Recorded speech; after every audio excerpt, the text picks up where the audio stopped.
Bonjour et bienvenue à cette toute première chronique du Koala. Ça fait vraiment plaisir d'être là avec vous pour pouvoir parler de cinéma japonais et pourquoi pas commencer par une de ses plus grandes sagas, une de ses plus longues sagas aussi, la série de films Zatoichi qui contient à peu près plus de 20 films et des séries télé, etc. Du coup, on va pas pouvoir faire une analyse précise de chaque film, mais on va se permettre de faire une analyse assez globale et on va aussi revenir sur comment a été créée cette série et comment elle a pu durer comme ça dans le temps.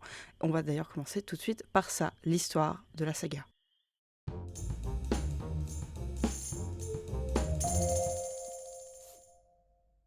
Alors que l'âge d'or du cinéma japonais bat son plein dans les années 60, l'acteur Shintaro Katsu a du mal à voir sa carrière décoller. Il est associé à la Daiei, qui est un des plus grands studios japonais, mais il décroche peu de rôles prestigieux face à sa co-star, Reizo Ishikawa. En 1960, il incarne le rôle principal du film Le masseur Shinarui, où il interprète, comme le suggère le titre, un masseur qui se trouve être un aveugle, ambitieux, opportuniste, arrogant et un poil pervers. Bref, quelqu'un de très sympa, mais aussi de très original, ce qui a attiré l'attention. Le studio, alors confiant, accepte de lui donner un autre personnage de ce style à jouer. Cette fois-ci, il s'agit de l'adaptation d'une nouvelle de Kan Shimazawa. Et le studio donne la réalisation à Kenji Mizumi, un jeune réalisateur dont la carrière est déjà bien importante au sein du studio. Ce n'est d'ailleurs pas une première fois pour Katsu et Mizumi qui avaient déjà collaboré sur 4 films auparavant, comme par exemple le péplum japonais Bouddha. Avec tous ces ingrédients réunis, le film Zatoichi Monogatari, ou en français La légende de Zatoichi le masseur aveugle, sort sur les écrans japonais en 1962. Grâce à sa mise en scène efficace et le superbe jeu d'acteur de Katsu, le film devient un succès surprise. Et qui dit succès dit argent, et ça, le studio y compte bien en profiter. Des suites sont donc rapidement mises en chantier. Je tiens à préciser que Zatoichi n'est pas le seul dans son cas. Faire des suites à des succès commerciaux, ça ne date pas d'aujourd'hui, c'était même assez commun à l'époque. On peut notamment citer la série des Sleepy Eyes of Death, qui totalise 14 films, ou bien Lady Yakuza avec 8 films.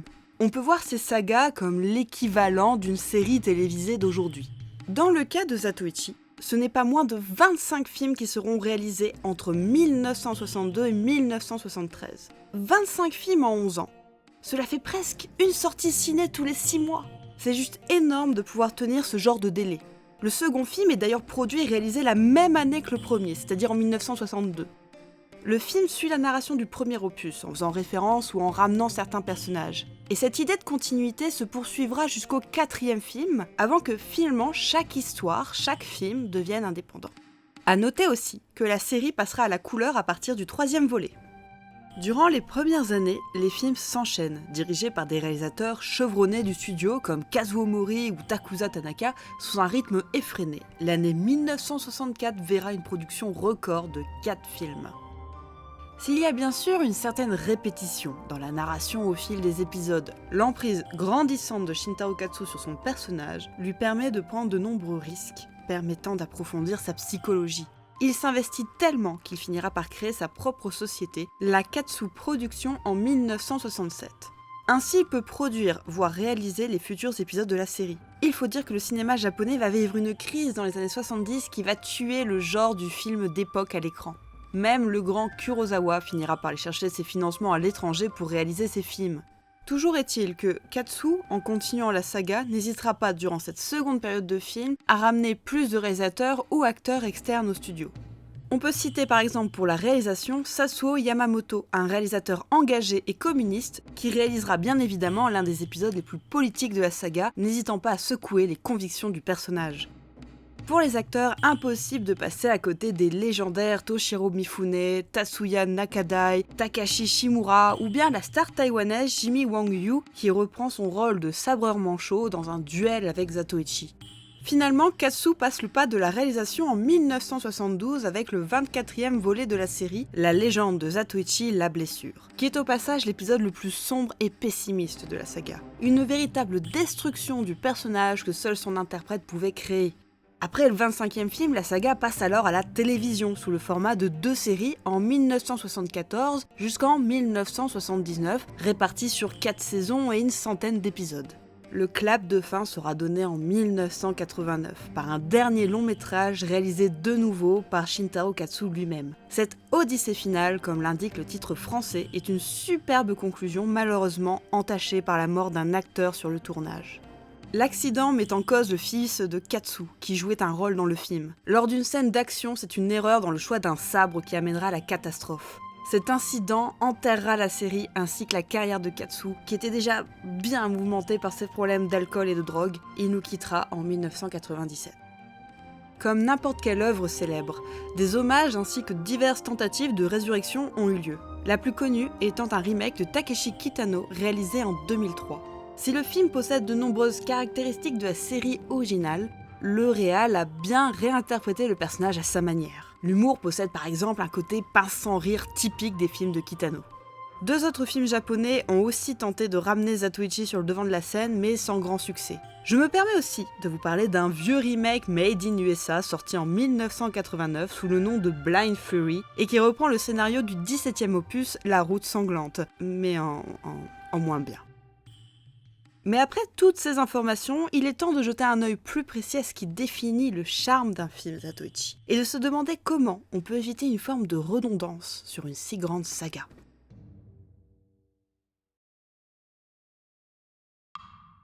Reprenons. Zatoichi, aussi appelé Ichi, est un aveugle pratiquant le métier de masseur itinérant. Il est aussi un sabreur impitoyable et un charmeur qui ne laisse pas les femmes indifférentes.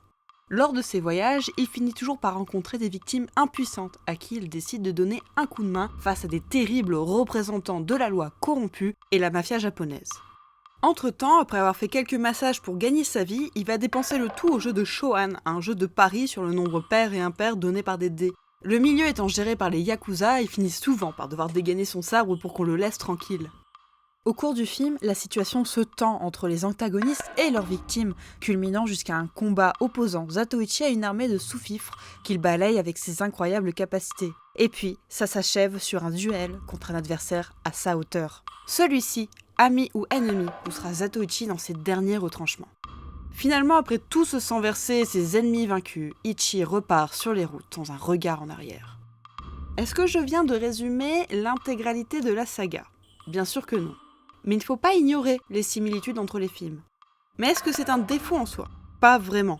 De nombreux films, séries et sagas utilisent un procédé feuilletonnant à cette époque et encore aujourd'hui d'ailleurs. Cela peut donner un certain confort pour un spectateur habitué qui peut donc retrouver son protagoniste préféré dans de nouvelles aventures. De plus, Zatoichi arrive justement à trouver une force dans cette répétition. Chaque film arrive à faire varier la formule d'origine pour nous faire découvrir une nouvelle facette de son personnage.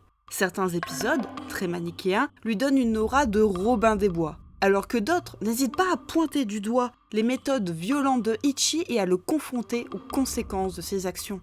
Prenons un exemple plus précis, l'acceptation de la quête. En général, Zatoichi accepte sans trop de problèmes celle-ci. Les humiliations et les injustices que subissent les victimes le révoltent et le poussent à l'action. Notons d'ailleurs que Ichi est un sacré aimant à problème. Il ne peut pas poser ses fesses quelque part, se promener dans la rue ou bien dormir dans une auberge sans qu'il ne rencontre quelqu'un en détresse. Quand dans le 11e volet, Zatoichi reçoit la demande d'un homme agonisant, et il est très surprenant de le voir refuser cette mission.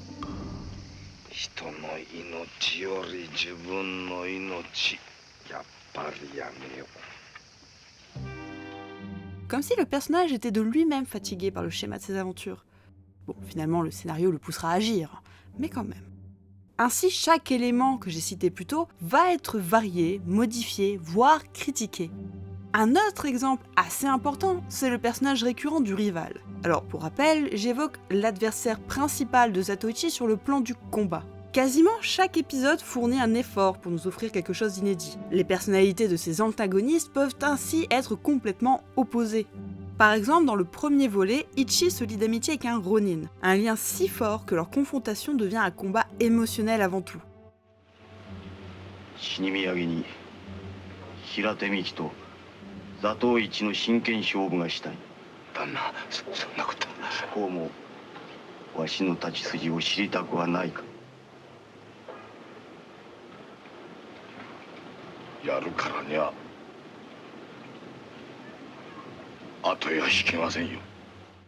À l'inverse du 6e opus, où il affronte un mercenaire arrogant et cruel, l'affrontement devient alors un acte de justice. De tous les éléments récurrents, il y en a un qui ne change jamais. Qu'importe le film, Zatoichi finit toujours son aventure sur la route, seul. Car voyez-vous, il y a quelque chose de tragique chez notre héros. Il est condamné à une solitude qui fait pourtant partie de l'ADN de la série. Qu'importe les variantes et ressemblances de chaque épisode, ce qui compte au fond, c'est Zatoichi lui-même. Il bouleverse le destin de ceux qu'il rencontre, et n'obtient en échange pas souvent une récompense pour ses actions. Pire, il en paye souvent les conséquences. Prenons le temps d'étudier ce héros singulier.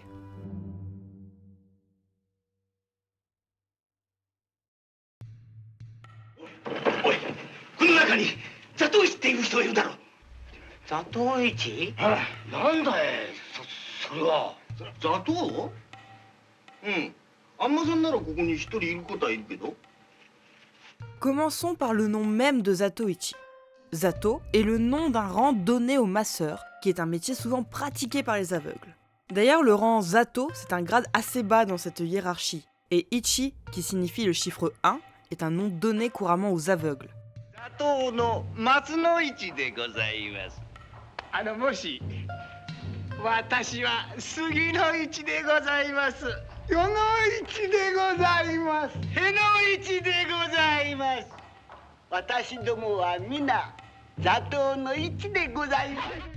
Son nom est donc la définition de son handicap, son travail, mais aussi de son rang social dans la société japonaise. Pour contextualiser l'importance de ce statut, la série se passe pendant l'ère Edo. C'est une période qui s'est étendue de 1600 à 1868, dans laquelle le Japon s'est énormément renfermé et a donné une grande importance au rang social. Il y avait peu de mouvements au sein même de ces rangs et il était courant que le destin d'une personne soit décidé à sa naissance. C'est là qu'intervient Zatoichi, qui va justement rebattre les cartes dans les rapports de force de ceux qu'il rencontre. Son nom en vérité ne définit qu'une partie de sa vie. Son passé, d'ailleurs, reste volontairement cryptique, des bouts d'histoire étant parsemés par-ci, par-là dans la saga. Le plus important, c'est que Zatoichi peut se défendre, il a les capacités d'empêcher les gens de profiter de lui, car ils sont nombreux à le sous-estimer, notamment à cause de son handicap. Il n'hésite d'ailleurs pas à utiliser les préjugés des autres pour créer un effet de surprise chez ses adversaires, et il peut aussi en profiter pour infiltrer par exemple les camps ennemis. Son ouïe surdéveloppée, combinée à une technique de sabre aussi rapide que mortelle, font de lui un tueur redoutable. Ses capacités, qui sont nées d'une envie de se défendre, deviennent une forme de justice sociale, dont Zatoichi est à la fois le juge et le bourreau. Pourtant, comme nous l'avions déjà évoqué, il finit aussi par intégrer le milieu des yakuza, notamment par amour pour le jeu d'argent. Un sabreur, un aveugle masseur et un yakuza. 3 facettes d'un même homme, le rendant unique. Et pas dans le sens de l'accumulation, mais dans leur incompatibilité à coexister. Il ne peut pas être un yakuza sanguinaire, car il partage un lien avec ceux dont la mafia profite. Il ne pourra jamais être un samouraï de renom, dû à son handicap et son rang social. Et il ne peut pas être un simple masseur aveugle. Son désir de liberté et sa volonté de se défendre l'empêchent d'exister dans une caste où les gens jouent un rôle plutôt passif.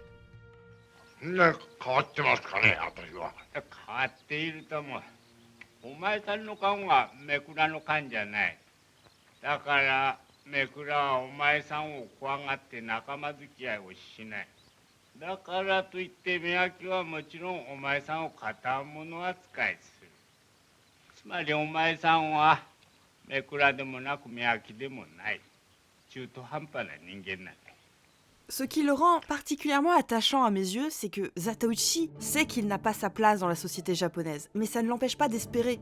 Loin de l'archétype du héros solitaire, Ichi a besoin de se sociabiliser. Il s'attache naturellement aux autres et il ne peut pas se retenir de désirer, lui aussi, un foyer. Ses capacités deviennent alors un poids et il n'est pas rare de le voir essayer de prendre une retraite anticipée.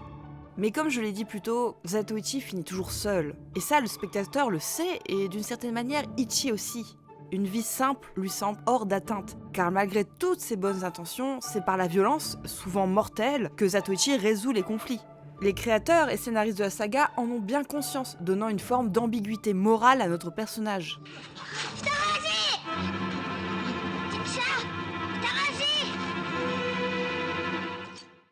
Parce que oui, malgré ses bonnes intentions au départ, sa maîtrise du sabre fait aussi de lui un meurtrier. avec comme conséquence des familles en deuil ou en quête de vengeance, ou encore les forces de l'ordre qui sont constamment à sa poursuite. Si dans de nombreux cas, cette solution violente semble inévitable, cela n'empêche pas de poser quelques questions morales. Est-ce qu'il n'y avait vraiment pas d'autre choix, ou est-ce que Ichi n'a fait que empirer la situation ? Et ces interrogations, ce sont aussi celles de Zatoichi. Et plus la saga avance, plus elle s'assombrit. Notre héros peut commettre des énormes erreurs de jugement. Il peut aussi faire preuve d'égoïsme par moments, ou bien être tellement omnubilé par une situation qu'il ignore les conséquences de ses actes. Ainsi, la première qualité de la saga, c'est son personnage principal. Il est complexe, tourmenté, mais aussi profondément attachant, et même si on l'a pas trop évoqué, plein d'humour et d'humanité. Shintaro Katsu incarne parfaitement un personnage aux 1000 facettes que les spectateurs ont toujours plaisir à retrouver.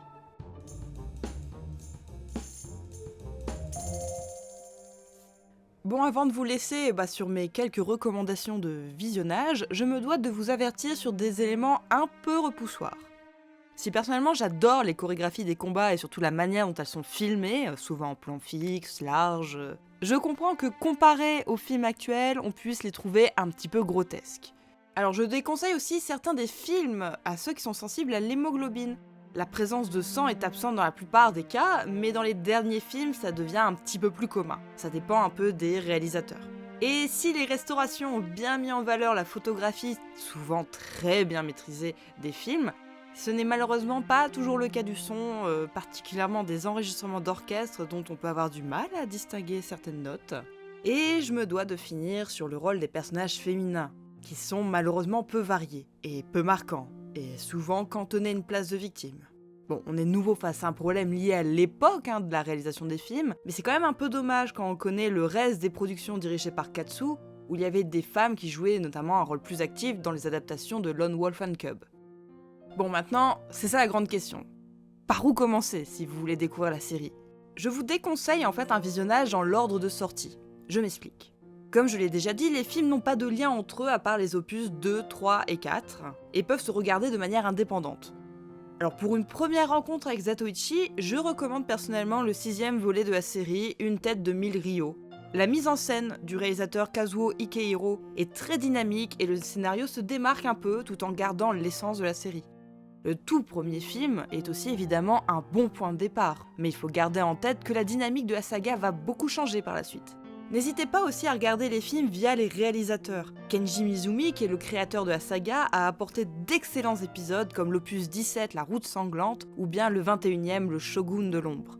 Et je ne peux me retenir de vous recommander mon épisode préféré, il s'agit du 16e film, Le Justicier. Même si je pense qu'il faut être familier avec la saga pour l'apprécier.